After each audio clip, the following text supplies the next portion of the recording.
গোবিন্দ মাসি হঠাৎ এমন হুংকার করে বেঞ্চি ছেড়ে দাঁড়িয়ে উঠলেন যে ভিড়টা খানিকটা যেন ছত্রভঙ্গ হয়ে গেল। এগিয়ে এসে আমার হাতটা আবার চেপে ধরে বললেন, ও অলোক পেয়েরা তোকেও নিজের মতো করে বুঝিয়ে ছাড়বে। আর তোর যদি নিজের বুদ্ধি না থাকে, তোর 3টে পাস যদি শুধু ভস্যে ঘি ঢালা হয়ে থাকে, তো কাজ নেই, তুই চলে আয়। ঘোমটা টেনে ঘরের কোণে বসে ওপরওয়ালাকে চিঠি লিখবি চল। সব শেয়ালের একরা।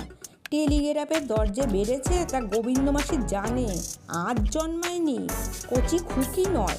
টেলিগ্রাফ কেন, গরিবের পোস্ট কার্ডটা 1 পয়সা থেকে 2 পয়সা, 2 থেকে 3 পয়সা হয়েছে, খাম ঠেকেছে গিয়ে 2 আনায়।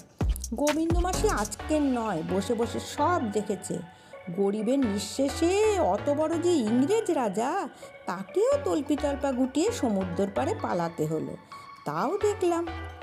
এবার এদেরও যে ভাগাড়ে গিয়ে উঠতে হবে, তাও দেখে যাব, মরবো না।